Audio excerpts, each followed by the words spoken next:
Olá pessoal, nesse vídeo eu vou falar sobre modelagem de dados.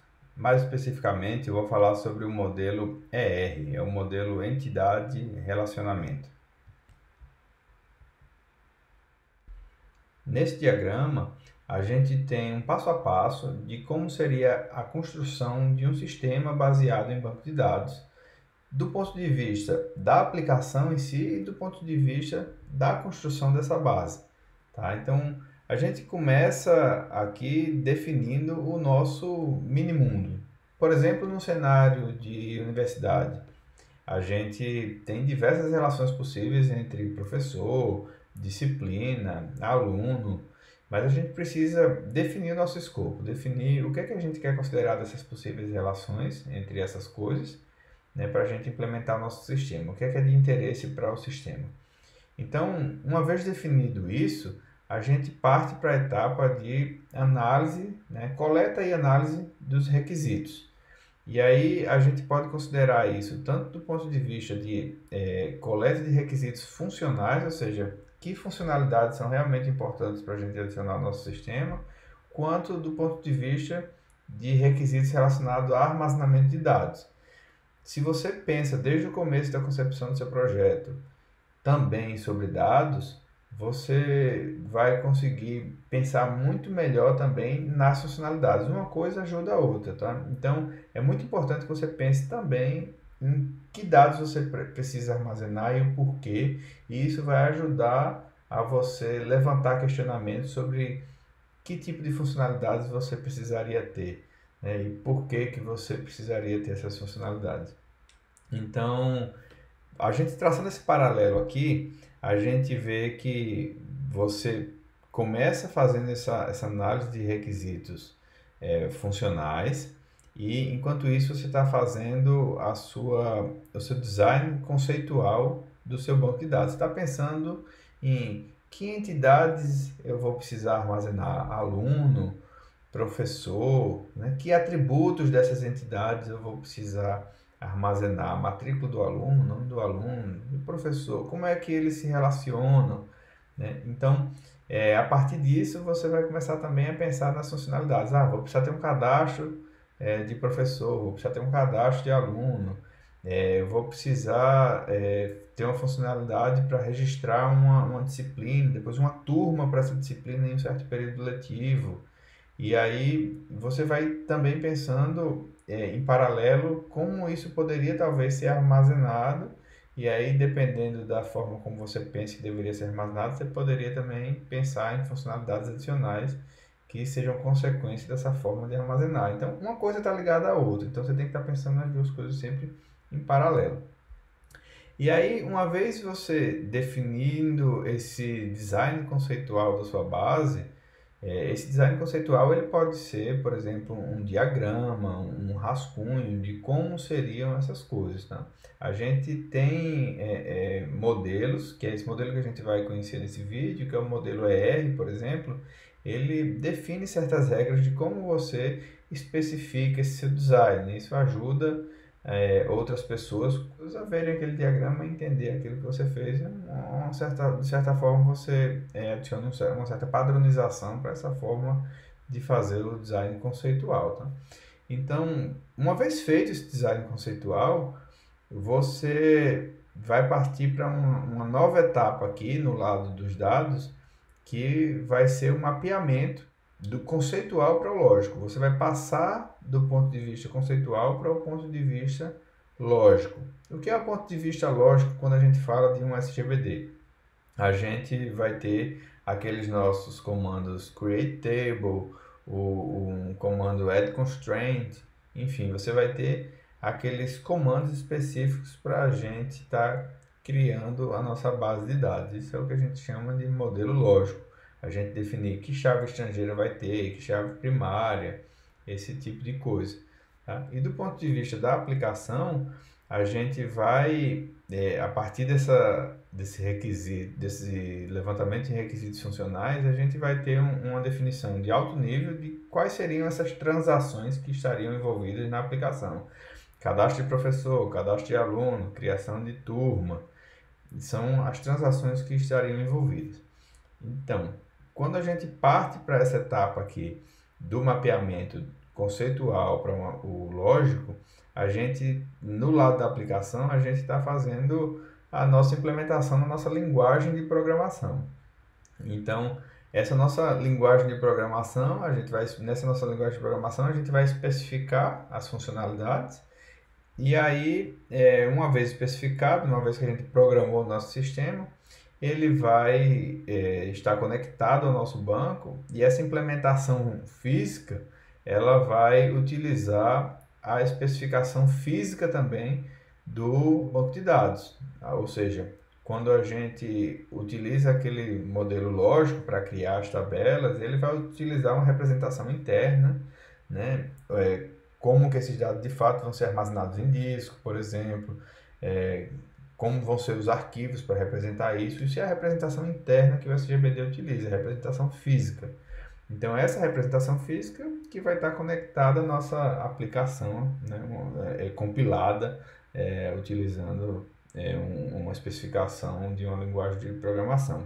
E aí, essa junção aqui da especificação física da base de dados que o SGBD gerou e a aplicação compilada aqui, que você especificou utilizando a sua linguagem de programação, vai ser o seu sistema baseado em banco de dados. E é importante perceber que a gente tem uma divisão aqui, né, com essa linha tracejada, que define o que é independente do SGBD e o que é específico em relação ao SGBD. Tá? Então, veja que quando você vai partindo do conceitual para o físico, passando pelo lógico, você vai fazendo essa transição. A gente diz que o lógico ele está bem na fronteira de transição, porque muita coisa a gente consegue especificar utilizando o padrão SQL, por exemplo, que você pode portar isso de um SGBD para o outro, mas muitas vezes a gente acaba inserindo algum detalhe, alguma coisa que seja mais específico de um determinado SGBD que pode dar problema quando você passar para o outro, mas você está ali na fronteira entre a dependência ou não de um SGBD. Se você pega um modelo lógico que roda, por exemplo, no Oracle e vai tentar rodar no MySQL, pode ser que alguma coisinha ele não compreenda porque você fugiu um pouquinho do padrão SQL, mas você facilmente consegue ajustar isso aí para ele rodar também no outro SGBD. Bem, então o modelo entidade e relacionamento ele é baseado em entidades, né, e os relacionamentos entre essas entidades. O que são essas entidades? São coisas, objetos que pertencem ao nosso mini-mundo, né? Para quem já estudou orientação a objeto, isso é bem parecido, né? Quando a gente define quais seriam os nossos objetos no nosso sistema, né? Professor, aluno, carro, a gente define quem são essas entidades e quais são os atributos que elas vão ter, né? Uma pessoa vai ter um CPF, um nome, e quais são os relacionamentos entre essas coisas aí. Aqui a gente tem um exemplo de um diagrama ER, um diagrama entidade e relacionamento. Isso é um formato clássico, tradicional de representação de um projeto conceitual de banco de dados. Ele é super simples, super fácil de entender. Tem algumas peculiaridades que a gente vai aprender aqui ao longo do vídeo, mas já dá para perceber aí que a gente utiliza esses retângulos para representar as nossas entidades. Nesse caso aqui a gente teria uma entidade pessoa e uma entidade carro. A gente utiliza esses losangos para representar os relacionamentos. Então a gente teria aqui um relacionamento que uma pessoa possui um carro e utiliza esses balões para representar os atributos. Nesse caso a gente tem atributos de entidades, mas a gente poderia ter também atributos de relacionamentos. A gente vai ver mais na frente alguns exemplos assim. Então, por exemplo, aqui o carro, ele tem o ano de fabricação, qual é o modelo do carro e poderia ter vários outros atributos. Esses atributos de entidade, essencialmente, eles são propriedades que a gente utiliza para descrever essas entidades. Por exemplo, uma pessoa. A gente pode querer descrever uma pessoa em termos de nome, data de nascimento, etc. E no jargão de modelagem conceitual, a gente diz também que um atributo ele está relacionado a um value set. O que é um conjunto de possíveis valores que a gente pode estar associando a esse determinado atributo. Por exemplo, o conjunto de todos os inteiros possíveis, de todas as cadeias de caracteres, e assim por diante. Então, no que diz respeito também aos tipos de atributo, a gente pode separar em simples, compostos e multivalorados. Então, simples a gente pensa em uma coisa mais unitária, uma coisa que a gente não separa em outras pequenas partes, né? Por exemplo, um CPF ou um sexo masculino ou feminino, assim por diante. Composto, a gente pode pensar em um atributo composto como sendo um endereço, que a gente pode dividir em rua, número, cidade. O nome, a gente pode também pensar na divisão, que seria o primeiro nome, o nome do meio, o último nome. Então, quando a gente consegue pensar na divisão, na hierarquia, a gente pode dizer que eles são compostos. E os multivalorados, eles podem assumir vários valores diferentes. Por exemplo, a cor de uma roupa. Aí você pode ter uma camisa que ela tenha branco, vermelho e amarelo, ou seja, ela tem três cores diferentes, e é relacionado à mesma camisa, isso aí.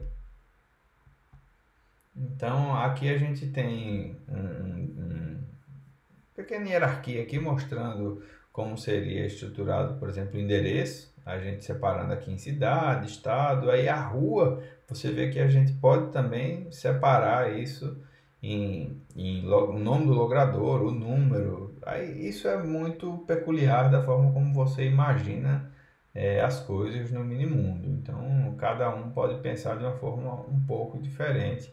Isso tem um certo impacto na hora de você fazer a sua transição do modelo conceitual para o lógico. A gente aos poucos vai capturando essas peculiaridades aí.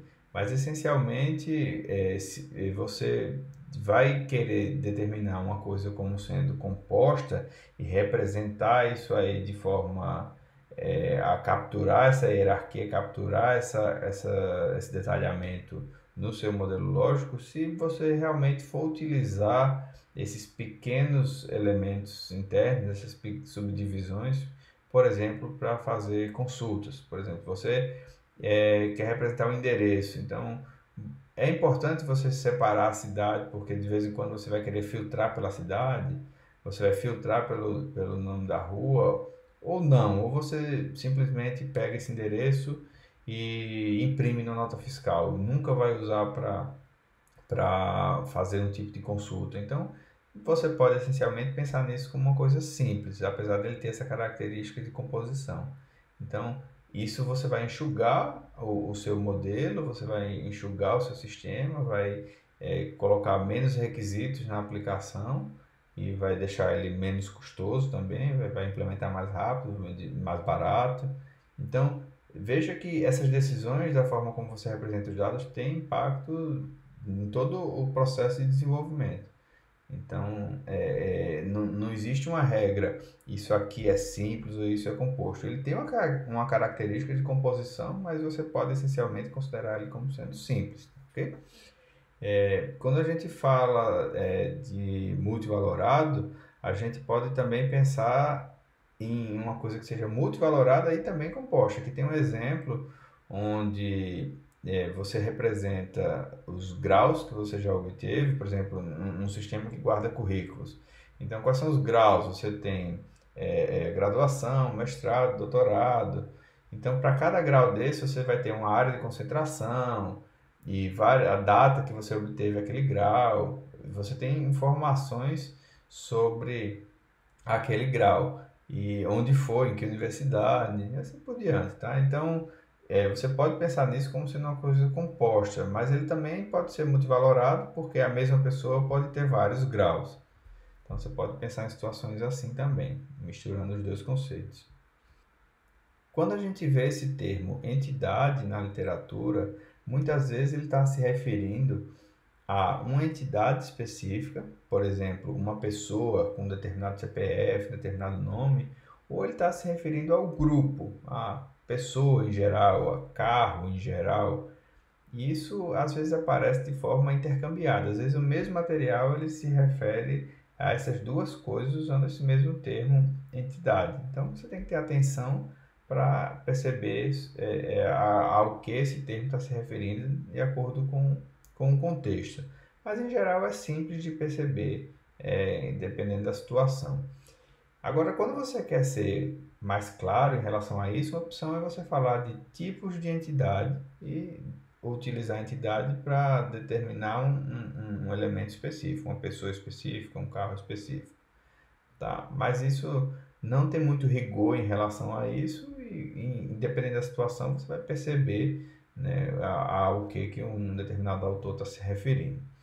O conceito de chave a gente já estudou também, que são os atributos que a gente consegue capturar o conceito de unicidade. Por exemplo, o CPF, ele só é um por pessoa, então ele pode ser considerado uma chave. E a gente também diz que uma entidade pode ter várias chaves.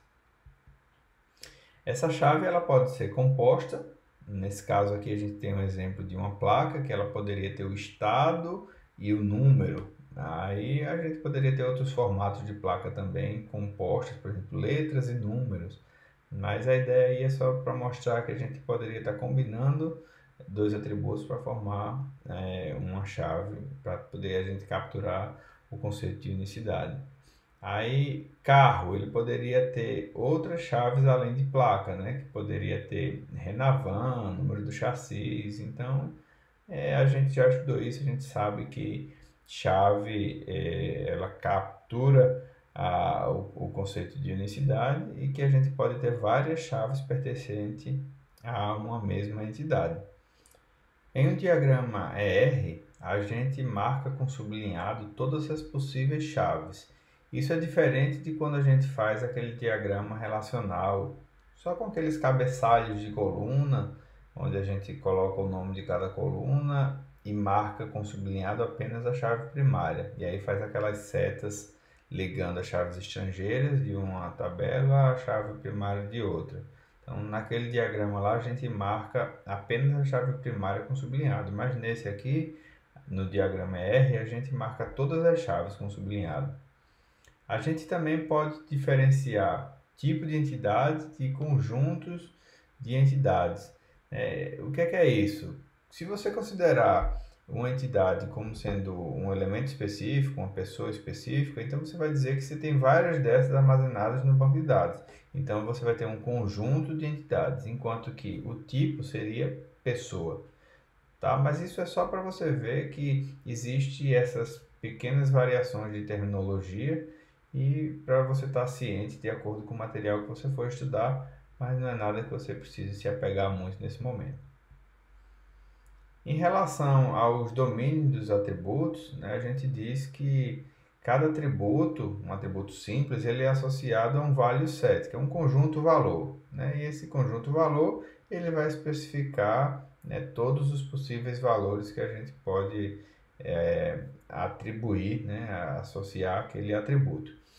E aí a gente pode definir, por exemplo, um atributo A como sendo uma função, né, que vai mapear uma entidade a um conjunto potência desse value set, ou seja, são todos os possíveis subconjuntos de V, ok?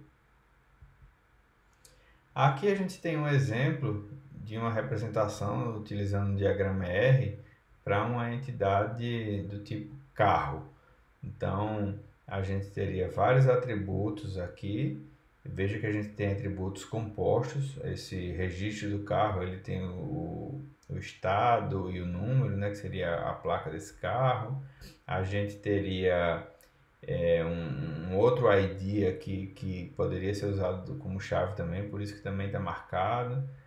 Aí a gente tem modelo, marca, e aí a gente tem aqui uma representação diferente, que a gente vê uma linha dupla aqui.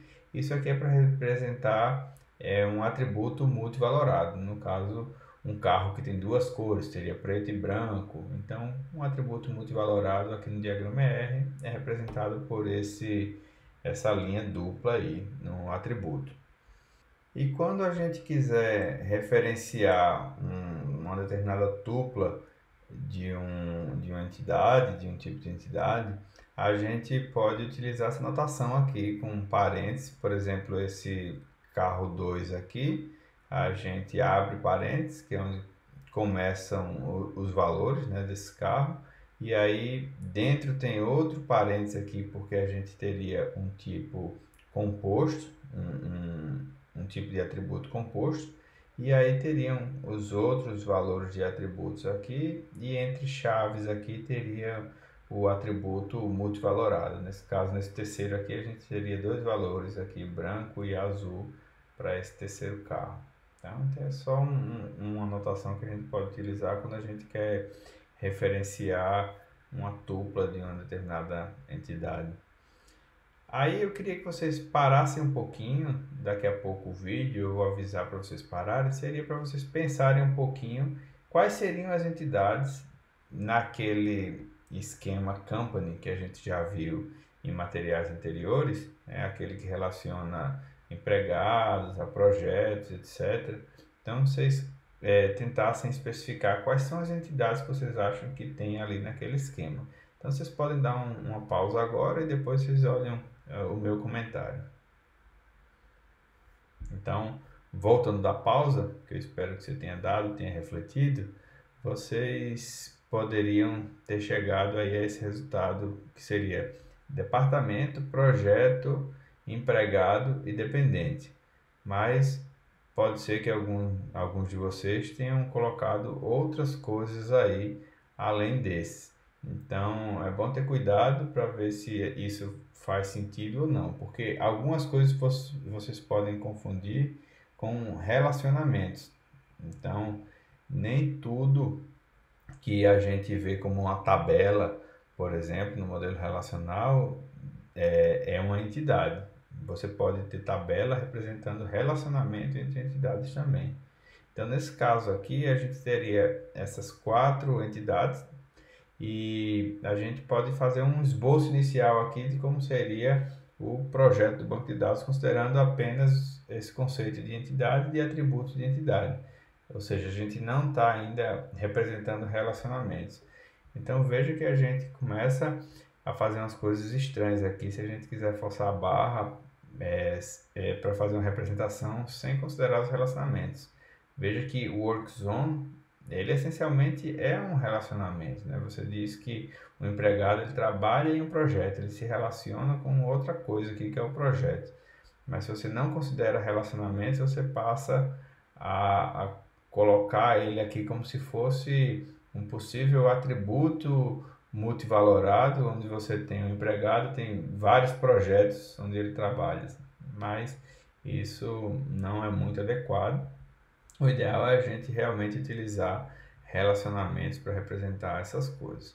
Então, revisando aqui, a gente diz que o modelo ER ele tem esses três principais conceitos: entidade, atributo e relacionamento, onde entidade a gente pode separar em tipos de entidade, conjuntos de entidade. Atributo a gente pode separar em simples, composto e multivalorado. E relacionamento a gente pode separar também em tipos de relacionamento e conjuntos de relacionamento. A gente vai estudar mais detalhes sobre esses relacionamentos a partir de agora. Aqui tem alguns exemplos de relacionamentos, por exemplo, aqui entre employee e project. Então a gente pode dizer que um determinado funcionário, o John Smith, ele trabalha, works on, em um projeto chamado Product X, Produto X. Aqui tem um outro exemplo de relacionamento, só que é um relacionamento diferente do tipo manages, ou seja, um funcionário que gerencia um determinado departamento, departamento aqui Research, departamento de pesquisa, tá? Então, a gente diz que quando esses relacionamentos eles relacionam entidades de um mesmo tipo, a gente também está falando de um tipo de relacionamento. Então, nesse caso aqui, se você tem várias situações onde empregado gerencia departamento, a gente pode dizer que a gente tem um relacionamento do tipo managers. Então, a gente tem vários funcionários que trabalham em determinados projetos. Então, a gente tem um relacionamento do tipo work zone. E aí a gente diz que entidades desse tipo aqui, employee e project, eles participam desse relacionamento. E mesma coisa aqui embaixo, a gente diz que entidades desse tipo, employee e department, eles participam desse relacionamento managers. Tá? Um outro conceito importante é o de grau de um relacionamento, certo? É relacionado ao número de entidades que participam desse relacionamento. Nesse caso aí, managers e work zone, eles são sempre relacionamentos binários, tá? Então, você vai estar sempre associando um funcionário a um departamento, um funcionário a um projeto. Então, binário, são sempre dois elementos que se relacionam. Aqui a gente tem um diagrama onde a gente ilustra instâncias desse relacionamento works for. Então, esse works for é diferente do works on. A gente fala de works on quando a gente relaciona o empregado a um projeto. Esse works for é quando a gente relaciona o empregado ao departamento. Então veja que para cada instância desse relacionamento works for, a gente tem sempre um empregado e um departamento aqui. Aí a gente vê uma característica aqui que de um lado a gente vai ver que cada empregado desse, ele vai estar sempre associado aqui, sempre participando de apenas uma instância desse relacionamento, enquanto que os departamentos aqui, eles podem participar, né, de mais de uma instância aqui desse relacionamento. Então você vê várias setas saindo daqui, várias linhas saindo daqui, mas aqui sempre só sai uma. Então a gente tem características diferentes desse tipo para cada relacionamento que a gente faz. Nesse caso aqui a gente tem o relacionamento works on, e aí a gente já vê linhas saindo do mesmo projeto e também vê linhas saindo do mesmo funcionário, porque a gente tem que um funcionário ele pode estar ao mesmo tempo em mais de um projeto, mesmo que não seja ao mesmo tempo, mas ele pode essencialmente ter participado de mais de um projeto, e um projeto ele pode ter vários funcionários ao mesmo tempo, ou funcionários podem entrar e sair também. Então, cada instância aqui significa uma alocação, né, de um empregado para um projeto aqui. Aí a gente também pode diferenciar um tipo de relacionamento de um conjunto de relacionamentos. Então a gente diz que um tipo de relacionamento ele é a descrição esquemática do relacionamento. Ele vai identificar o nome do relacionamento, as entidades que participam e às vezes até umas constraints também. Por exemplo, se você tem um relacionamento entre empregado e departamento, aí você pode especificar, sempre tem que haver um relacionamento para cada empregado que existe, ou seja, todos os empregados que existem têm que participar nesse relacionamento com algum departamento ou não. Vamos dizer que esse relacionamento seja o de gerenciar. Então, nesse caso aí, nem todo empregado vai gerenciar um departamento, mas pode ser que não seja de gerenciar, seja de trabalhar no departamento. Então, você vai ter que, todos os funcionários têm que ter uma participação em algum relacionamento desse aí, em alguma instância desse relacionamento. Então, isso de certa forma é uma constraint que a gente estabelece através da representação desse tipo de relacionamento. E o conjunto de relacionamento, ele é aquele conjunto de instâncias, ou seja, são os relacionamentos em um determinado estado do banco de dados, em um determinado momento ali. Ou seja, quem está gerenciando aquele departamento, quem são os funcionários que estão alocados naquele departamento, isso em um determinado momento. É o conjunto de relacionamentos que estão lá num determinado estado. Aqui a gente tem diversos relacionamentos para o esquema company. Então, todos esses aí eles são binários, né? Mas a gente pode ter relacionamentos que tenham graus maiores aí, ternários ou maior do que isso também. Nesse caso, a gente teria aqui o works for, que representa o relacionamento quando um funcionário trabalha no departamento. A gente tem managers, que é quando o funcionário gerencia aquele departamento. Você tem o controls, que é quando um determinado departamento controla um projeto. Tem o work zone, que é uma alocação de um empregado para um projeto. Você tem esse supervision, que é quando um empregado supervisiona outro empregado. E tem dependence of, que é quando uma determinada pessoa, né, chamada de dependente de empregado, ele depende de um empregado, por exemplo, para fins de imposto de renda, enfim, um dependente daquele empregado. Aqui a gente tem um exemplo de um relacionamento ternário, é um relacionamento de suprimento, de fornecimento. Então, a gente tem três entidades envolvidas aqui, que é um fornecedor, um supplier, a gente tem um projeto que vai receber alguma matéria, que um objeto fornecido por esse supplier, que a gente chama de part.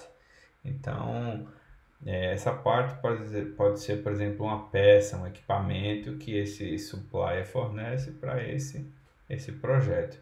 Então, você pode pensar aí em um projeto da construção civil e aí você vai ter os fornecedores de tijolos, de cimento, de tratores, de máquinas e diversos suprimentos, aí, diversos objetos que são fornecidos. Tá? Então, é assim que a gente poderia estar esquematizando um relacionamento ternário. Então, cada instância dessa ele pode estar relacionando aqui um fornecedor diferente, uma peça diferente, um projeto diferente. A gente vai ver mais detalhes sobre relacionamentos ternários ao longo da disciplina, ao longo da nossa discussão aí sobre modelagem. Aqui a gente tem um diagrama mais completo para esse cenário e vocês podem perceber que tem algumas coisas que a gente já estudou e outras que a gente não estudou ainda. Vocês podem dar uma pausa e olhar com mais calma isso, mas a gente vai conhecendo cada um desses elementos ao longo da aula.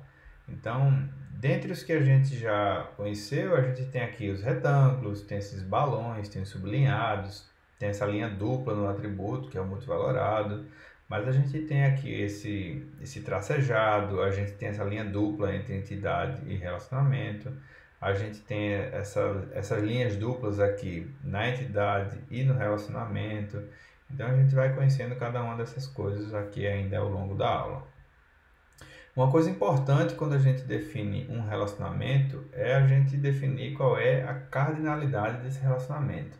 A cardinalidade ela vai definir os critérios de participação das entidades nesse relacionamento. Ou seja, num relacionamento entre um departamento e um funcionário, você pode estabelecer que todo departamento tem que estar nesse relacionamento, ou seja, todo departamento tem que estar em alguma instância desse relacionamento, mas nem todos os funcionários precisam estar. Por exemplo, que é o relacionamento de gerenciar um departamento.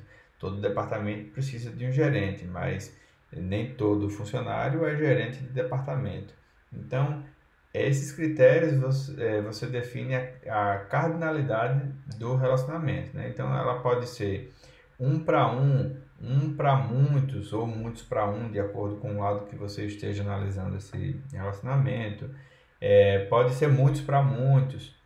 A gente tem um conceito também de dependência da existência, né? Que é a participação mínima, ou seja, se é obrigatório que todas as instâncias daquela entidade participem naquele relacionamento ou não. Se você pode ter algumas instâncias, pode ter funcionários que não participam daquele relacionamento, pode ser funcionário que não esteja na relação works for, ou todos têm que ter pelo menos uma participação em works for.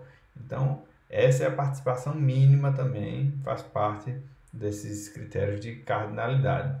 Aqui tem alguns exemplos que ilustram bem aí, fica bem claro essas três situações aí para um para N e M para N, tá? Esse primeiro aí é o de gerenciamento, então a gente diz que é um relacionamento um para um, porque todo departamento ele tem no máximo um gerente e um funcionário ele gerencia no máximo um departamento. Então veja que quando a gente fala de um para um, a gente está falando do máximo, a gente não está falando da participação mínima, a gente está falando só do máximo. Quando a gente fala de muitos para um, a gente pode falar da relação, do relacionamento works for, que é um empregado, ele trabalha em apenas um departamento, mas um departamento ele pode ter vários funcionários, então é muitos de um lado e um do outro, sempre em relação à participação máxima, tá? Muitos para muitos, a gente tem a work zone, ou seja, a gente tem que o empregado ele pode estar em vários projetos e um projeto ele pode ter vários funcionários. A gente tem também o conceito de relacionamento recursivo, né? É chamado também de relacionamento de autorreferência. É quando você vai relacionar uma entidade de um tipo com uma outra entidade daquele mesmo tipo. Então, por exemplo, você tem um employee, ele supervisiona um outro employee. Ou seja, você tem o chefe e você tem o subordinado. Mas os dois são funcionários, né? Os dois são do mesmo tipo de entidade. Então, nesse caso aí, você teria um relacionamento recursivo ou relacionamento de autorreferência. Aqui no diagrama a gente utiliza a mesma notação que a gente utiliza para os outros relacionamentos, o losango, e você simplesmente vai ter uma linha indo para o losango e depois voltando para o mesmo retângulo que representa aquela entidade. Tá? Não tem diferença em relação à forma como a gente representa os outros tipos de relacionamento. E aqui no diagrama, para a gente representar as instâncias desse relacionamento, a gente pode ou usar um employee de um lado, o relacionamento supervision no meio e outro employee do outro lado, e fazer exatamente como a gente fez nos outros exemplos, ou então assim, quando a gente tem as linhas indo e voltando, e a gente pode utilizar esses números 1 e 2 para a gente definir quando está saindo e quando está voltando. Tá? Pode ser que, dependendo da quantidade aqui, fique mais confuso, mais poluído aqui, você prefira separar, tanto faz. Tá? Então, você vê várias linhas saindo aqui de um mesmo empregado, você pode perceber aí que ele é um chefe, porque ele tem vários subordinados. Tá? Mas um subordinado ele tem apenas um chefe. E aqui a gente tem também o conceito de entidades fracas. Uma entidade fraca, ela é uma entidade que ela depende de outra para existir, vamos dizer assim, porque não faz muito sentido ela existir sozinha. Um exemplo aí nesse cenário é o dependente, né? Não faz sentido eu ter um dependente se não existir um empregado do qual ele depende. Então, não faz sentido eu cadastrar uma pessoa e dizer que ela é um dependente sem ela estar associada àquele empregado. Então, a gente diz que ele depende da identificação, inclusive. Ou seja, ele não tem uma chave completa, própria para se identificar. Tá? Então, veja que não é só uma questão de, por exemplo, colocar um CPF lá na entidade dependente. E aí eu consegui ter uma chave que identifique ele unicamente. Não é isso. Mas ele por si só, ele fica solto ali, ele fica perdido porque ele precisa do empregado para ter uma identificação completa dele. Então, você precisa juntar também atributos que estão lá em empregado. E aí a gente diz que essa outra entidade é a identidade de identificação. E essa chave que tem lá na entidade fraca é apenas uma chave parcial, certo? E aí, quando você junta a entidade fraca com a outra entidade, que é a entidade que faz a identificação, a entidade de identificação, você vai estar fazendo um relacionamento de identificação. E tudo isso a gente representa no diagrama utilizando essas linhas duplas aqui. Então, a gente vai identificar a entidade fraca com essa linha dupla aqui, por exemplo, ao redor de dependente. O relacionamento que a gente vai utilizar para fazer a identificação, a gente vai fazer uma linha dupla também. Note que dependente, ele poderia ter relacionamentos com outras entidades, nada impede, mas esses outros losangos, eles teriam uma linha simples, porque eles não seriam relacionamentos de identificação. Quem faz a identificação é o employee, tá? Mas a linha dupla aqui na entidade permaneceria de qualquer forma. Outra coisa importante de se reforçar é que a gente pode ter atributos nos relacionamentos. Então, considere o relacionamento WorkZone, né, que a gente já comentou sobre ele, que seria uma alocação de um funcionário em um projeto. Então, a gente poderia querer guardar dados relacionados ao relacionamento, a essa alocação. Por exemplo, a quantidade de horas por semana que o funcionário trabalha naquele projeto. Então, observe que isso não é um atributo do funcionário e também não é um atributo do projeto. É um atributo que só faz sentido para o relacionamento entre essas duas coisas. E você poderia pensar em vários outros atributos aí. Por exemplo, a data que o funcionário começou a trabalhar, a data que ele terminou o vínculo com aquele projeto e várias outras coisas. E observe que, dependendo da forma como você pensa aí que atributos poderiam fazer parte desse relacionamento, você começa a pensar talvez em requisitos do sistema. E por isso que é importante de você também pensar sempre nos dados na hora que você está coletando os requisitos. Eu vou te dar um exemplo. Imagine que você decida armazenar no relacionamento um atributo que seja a remuneração do empregado.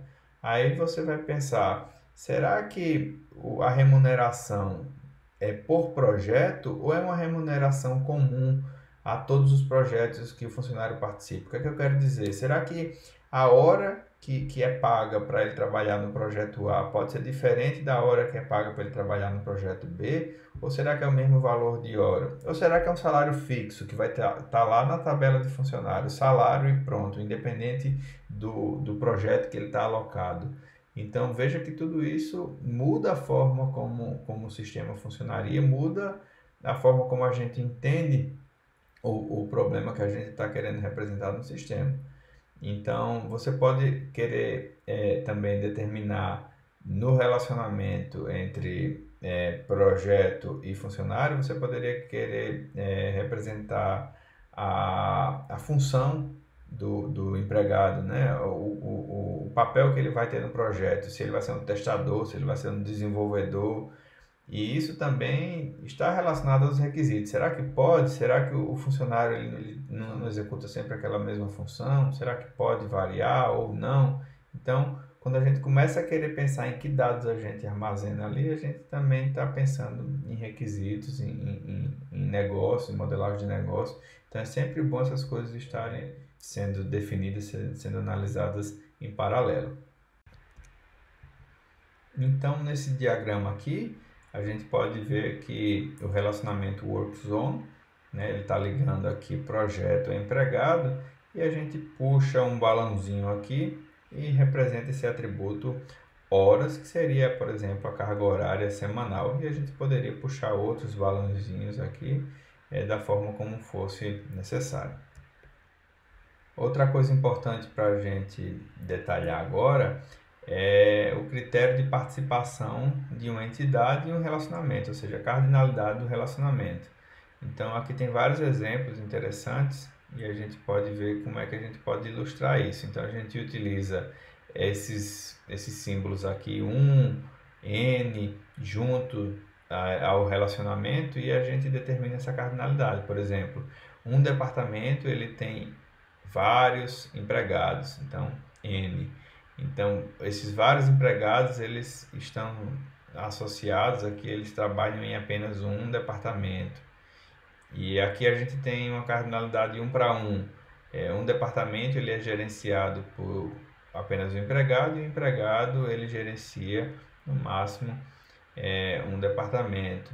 Aí tem M para N também, né? Um projeto tem vários empregados e um empregado trabalha em vários projetos, então M para N. Utilizando esses símbolos aqui junto ao relacionamento que a gente faz essa definição. Mas existe uma variação em relação a essa notação quando a gente quer colocar também a participação mínima, e existe também outras variações quando a gente utiliza outros tipos de diagrama, por exemplo, baseado em UML. A gente vai conversar mais um pouco sobre isso ainda nessa aula. Em relação à participação mínima, a gente, nesse diagrama clássico, a gente utiliza essas linhas duplas para representar o que a gente chama de participação total. E as linhas simples para representar, as linhas simples, por exemplo, aqui entre departamento e controls, para representar uma participação parcial. O que é que significa isso aí? Participação total e parcial. Quando eu digo participação total, eu digo que eu tenho no mínimo uma participação, ou seja, tem que ter pelo menos uma participação para esse relacionamento fazer sentido, ele existir. Por isso que a gente diz que há uma dependência de existência, tá? Ou seja, a gente diz que toda instância de uma entidade E1, ela ocorre no relacionamento R, certo? Então, se eu tenho aqui E1 e eu tenho a participação total, eu uso esse símbolo que é uma linha dupla e digo que toda instância de E1 tem que ocorrer nesse relacionamento. Então, por exemplo, suponha que seja um relacionamento de gerenciar departamento.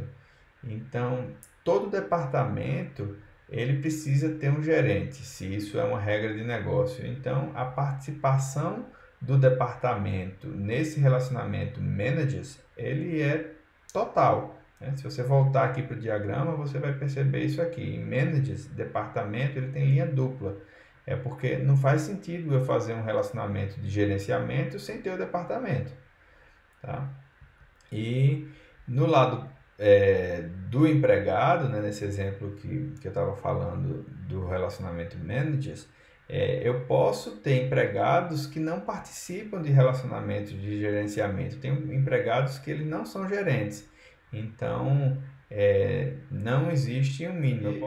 Pode haver instâncias de E2, né, que não ocorrem nesse relacionamento. Tá? Então, aí eu faço uma linha simples.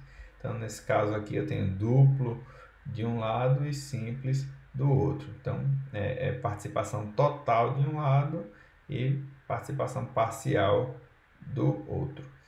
E eu posso definir essas participações mínimo e máximo utilizando a notação assim, com parênteses. Tá? É mínimo, vírgula, máximo. Então, eu posso ter assim 0,1, no mínimo 0, no máximo 1. Posso ter 0,n, no mínimo 0, no máximo n. E eu preciso apenas garantir que o mínimo é menor ou igual ao meu máximo, o meu mínimo ele é maior ou igual a 0, o máximo ele é maior ou igual a 1. Tá? E quando a gente não especifica quem é o mínimo, então a gente assume sempre que o mínimo pode ser 0 e que o máximo, também quando a gente não especifica, o máximo é n, tá? Quando a gente não utiliza essa notação. Mas utilizando ela, a gente deixa explícito como é que a gente quer que seja a participação entre essas coisas aí. Então, por exemplo, eu posso especificar 0 e 1, né, na relação entre employee e managers, ou seja, um empregado ele pode não gerenciar nenhum departamento, mas se ele gerenciar vai ser no máximo 1. E eu posso especificar 1,1, ou seja, mínimo 1 e máximo 1, entre departamento e esse relacionamento manager. Significa que eu tenho que ter pelo menos um gerente e só posso ter um, não posso ter mais do que isso. Mais exemplos aqui embaixo. Eu posso dizer que é 1,1, ou seja, no mínimo 1 e no máximo 1, né? A cardinalidade aqui, quando eu pego employee e works for. Lembrando que works for é aquele relacionamento que diz que o empregado trabalha no departamento. Então, o empregado, ele tem que trabalhar em algum departamento, ele não pode estar desalocado, ele tem que trabalhar em algum lugar. Por isso que eu coloquei o mínimo 1 e no máximo 1, ele não pode pertencer a mais de um departamento. E do outro lado, eu posso, por exemplo, colocar 0 e N, significa que eu posso ter um departamento sem nenhum funcionário, mas eu posso ter vários funcionários naquele departamento. Isso é intrinsecamente ligado às regras de negócio. Você pode dizer que não existe um departamento sem empregado. Quando você cria o departamento, você já tem que colocar logo quem é o primeiro empregado, que é, por exemplo, o gerente. Então, aqui não poderia ser 0, teria que ser pelo menos 1. Então, isso obviamente depende das restrições do minimundo, ou seja, das regras de negócio. Aí, essa notação, ela também pode parecer um pouco confusa na literatura, você tem que ter bastante cuidado, tá? Principalmente que é muito utilizada a notação também o ML. Essa é a notação clássica, mas é muito usado por aí em várias ferramentas, a notação ML. E quando a gente compara essa com o ML, as coisas parecem estar um pouco invertidas. Inclusive, em relação ao que a gente viu antes aqui, sem o mínimo e máximo, já parece estar um pouco invertido. Então, você pode depois voltar o vídeo e analisar isso aqui com calma e comparar com isso que eu estou mostrando agora aqui, que você vai perceber bem a diferença.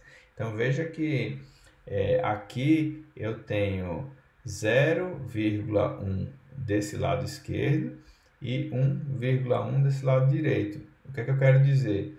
É que o empregado ele pode não participar desse relacionamento aqui, certo? Ele pode não ser gerente de departamento nenhum, não posso obrigar um funcionário a ser sempre gerente, ele pode simplesmente não ser, então ele não participa.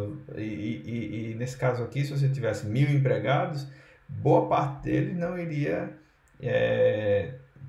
participar desse relacionamento aqui.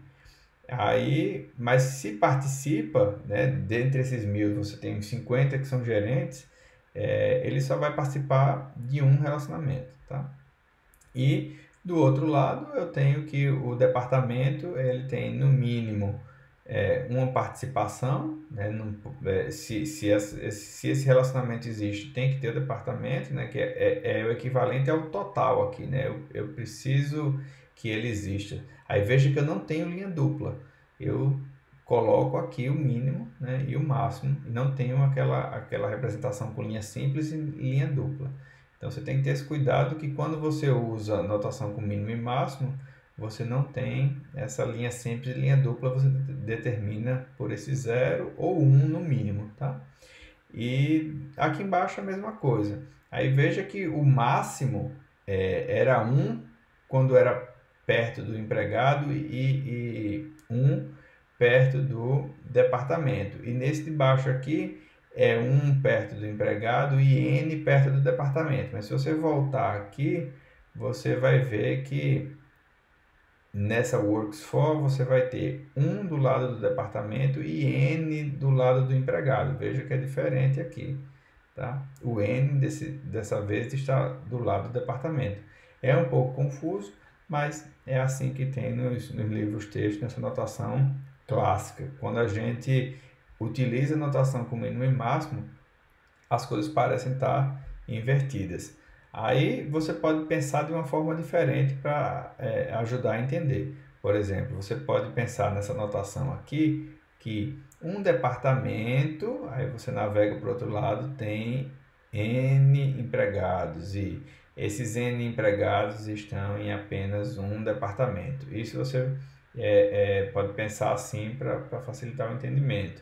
Mas nesse caso aqui, você pensa assim, você diz que, por exemplo, um determinado departamento, suponha o departamento de computação, ele pode participar N vezes desse relacionamento. Agora, uma determinada pessoa, imagine o José da Silva, ele só pode participar uma vez desse relacionamento, no máximo. Então, é uma forma um pouco diferente de pensar, tá? Aí, quando você utiliza o ML, você utiliza o mínimo e o máximo, como está aqui, mas essas coisas são trocadas de lugar. Nesse caso, você utilizaria 1,n desse lado e 1,1 do outro lado. Então, você pensa dessa mesma forma como a gente pensou aqui, né? Um departamento tem N empregados, mas aqui teria o mínimo e o máximo dentro de um parênteses aqui. A gente vai ver um exemplo em um ML daqui a pouco e vai ficar bem claro isso aqui. Então aqui a gente tem o diagrama completo utilizando notação de mínimo e máximo. E aí você pode dar uma pausa no vídeo e olhar com calma aqui como é que esse cenário foi montado. Então veja que a gente pode ter detalhes como no mínimo 4, no máximo N, coisas desse tipo também. E nesse próximo slide a gente tem, para você comparar, a notação sem o mínimo e máximo e usando linhas simples e duplas para representar a participação total e parcial. E para a gente finalizar aqui, de tudo que a gente já viu, eu acho que só falta aqui explicar o que seria esse tracejado aqui. Esse tracejado, ele representa um atributo derivado de outros atributos. Ele não necessariamente ele está representado como, por exemplo, uma coluna da tabela no nosso modelo lógico.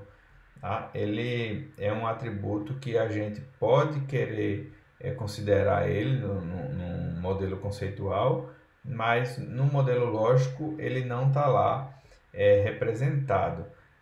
Por exemplo, aqui a gente tem número de empregados de um departamento. Então, número de empregados, a gente não vai ter uma coluna número de empregados.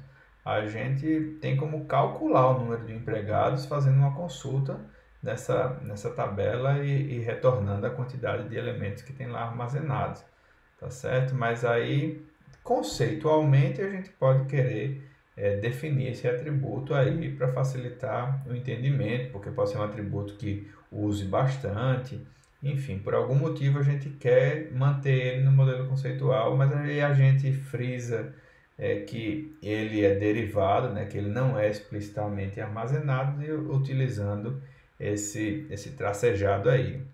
Mais na frente, quando a gente estiver falando mais sobre desempenho, a gente vai ver que a gente pode querer deixar isso explícito, ter uma coluna na tabela com esse tipo de coisa, para evitar estar fazendo cálculo on the fly, mais por questão de performance, mas a princípio você considera que esse atributo aí ele não representa uma coluna, ele não está fisicamente lá armazenado. Aí aqui tem um sumário da notação. Então a gente tem aí o retângulo para entidade, o retângulo com linha dupla para entidade fraca, o losango para o relacionamento, e quando a gente usa a linha dupla seria para o relacionamento de identificação de uma entidade fraca. Aí a gente tem o balãozinho do atributo, o balãozinho com sublinhado, que é um atributo chave, com linha dupla, que é multivalorado, aqui a estrutura de um atributo composto, o tracejado, que são atributos derivados, aí o símbolo de participação total, o símbolo de participação parcial e também aquele outro formato com mínimo e máximo. Então, a gente tem alternativas a esse diagrama clássico, e a alternativa mais comum, mais popular, é a representação utilizando diagramas UML. Eu vou mostrar um exemplo aí para vocês verem como é que a gente pode representar um modelo entidade de relacionamento utilizando ML. Aí existem várias ferramentas disponíveis, algumas gratuitas, algumas pagas, algumas que são desktop, outras que são web. As ferramentas web estão se popularizando, estão ficando cada vez mais comuns e, em geral, elas utilizam uma variação do ML. São poucas ferramentas que são baseadas nesse modelo mais clássico que a gente viu aqui. A representação em UML é muito parecida, né, com aquilo que a gente viu, né, onde a gente representa os atributos dentro dessas caixinhas. A gente utiliza a notação de mínimo e máximo separado por esses pontos aqui. A gente pode pendurar aqui os relacionamentos, né, entre as linhas que ligam aqui as entidades. Aí esses relacionamentos eles podem ter seus atributos. No caso aqui, o relacionamento workzone teria o atributo hora. E a gente tem algumas variações aqui de representação para essas cardinalidades 1 para 1, 0 para muitos, 0 para 1, em algumas ferramentas também utilizando essa bolinha aberta, bolinha fechada.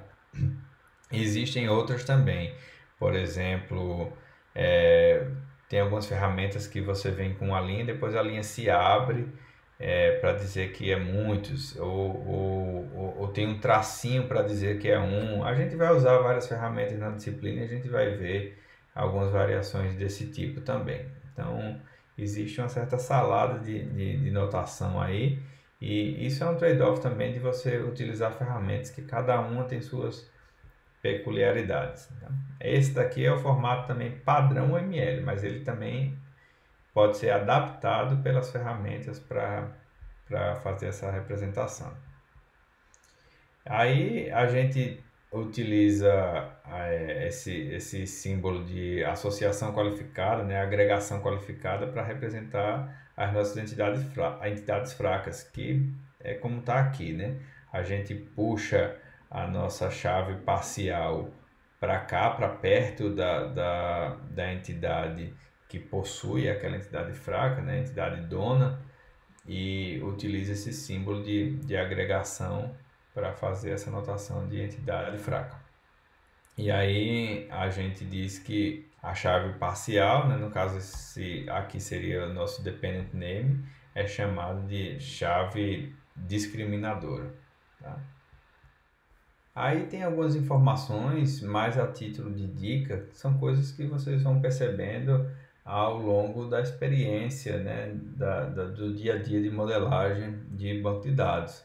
Mas tem algumas dicas importantes aí, por exemplo, que você pode querer modelar como uma entidade, uma coisa que essencialmente poderia ser tratada como um atributo multivalorado, um atributo que ele tem muitos valores diferentes, mas que ele se repete em muitos lugares, se relacionam com muitas outras coisas. Por exemplo, um atributo cidade.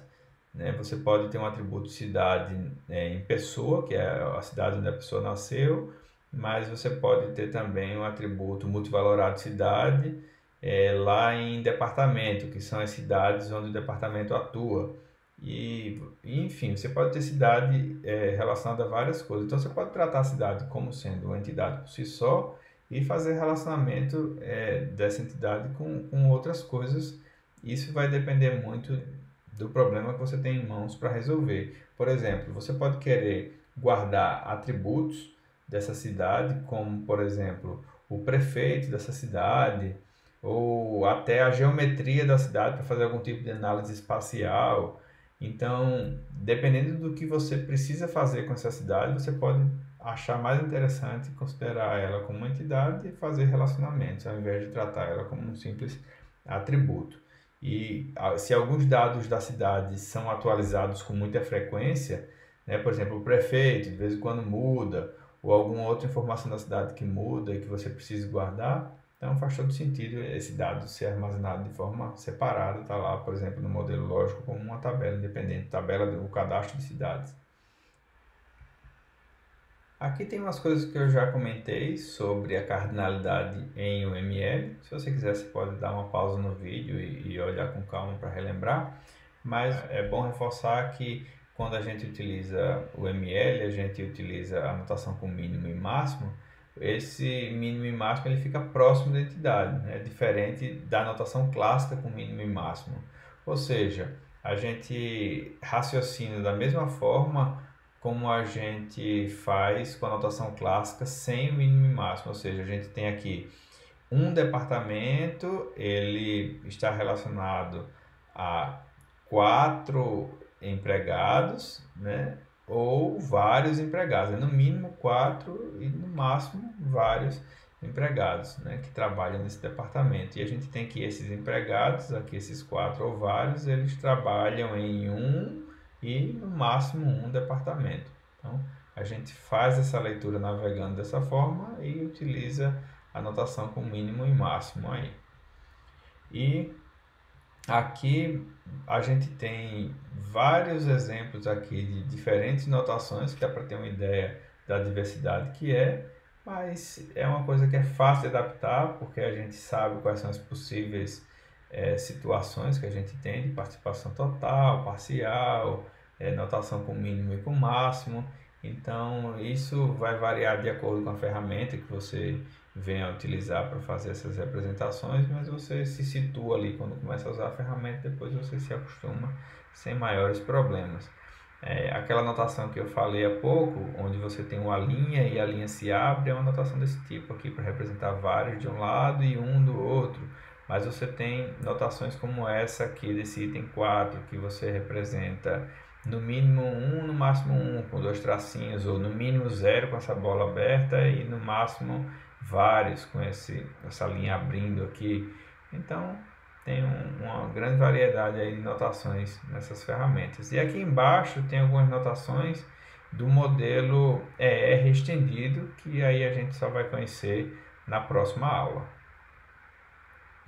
Aqui tem algumas situações diferentes para a gente representar relacionamentos ternários, tá? A gente vai discutir isso com mais detalhes em aulas futuras, mas dá para ter uma ideia aqui que, por exemplo, a gente pode fazer um relacionamento ternário supply, aquele de fornecimento, dessa forma, ou a gente pode quebrar isso em vários relacionamentos binários, por exemplo, como está aqui. Ou a gente pode considerar dessa outra forma, onde o supply passa a ser uma entidade e acaba sendo uma entidade fraca, nesse caso aqui, porque ela depende das outras para existir. Então, existem variações dessa natureza também. Isso tem implicações práticas de qual é o benefício, qual é o malefício de utilizar uma e outra para uma determinada aplicação de banco de dados. A gente mais na frente vai voltar a discutir esses exemplos aqui para entender quando a gente deve utilizar uma notação, outra, porque isso vai ter implicação direta aqui em como vai ser o nosso modelo lógico, né? Então, as tabelas que vão ser criadas em uma situação e outra aqui são diferentes. Então, a gente precisa entender quando a gente deve utilizar uma situação ou outra aqui.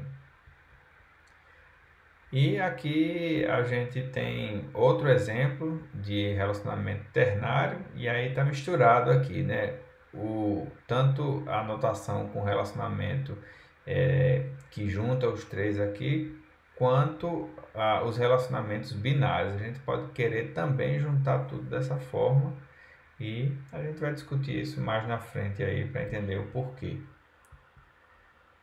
Aqui também tem um exemplo de um diagrama ER para o cenário University. A gente viu ao longo dessa aula aqui para aquele cenário Company, e aí você pode querer dar uma pausa no vídeo agora e analisar com calma aqui como que está modelado aqui esse esquema University, né, utilizando um diagrama ER, uma modelagem conceitual. Falando de ferramentas, a gente tem alguns pontos positivos e pontos negativos de utilizar essas ferramentas. Como eu falei, elas podem ser standalone, baseadas em web, algumas são gratuitas, outras são pagas, tem uma variedade grande de ferramentas aí.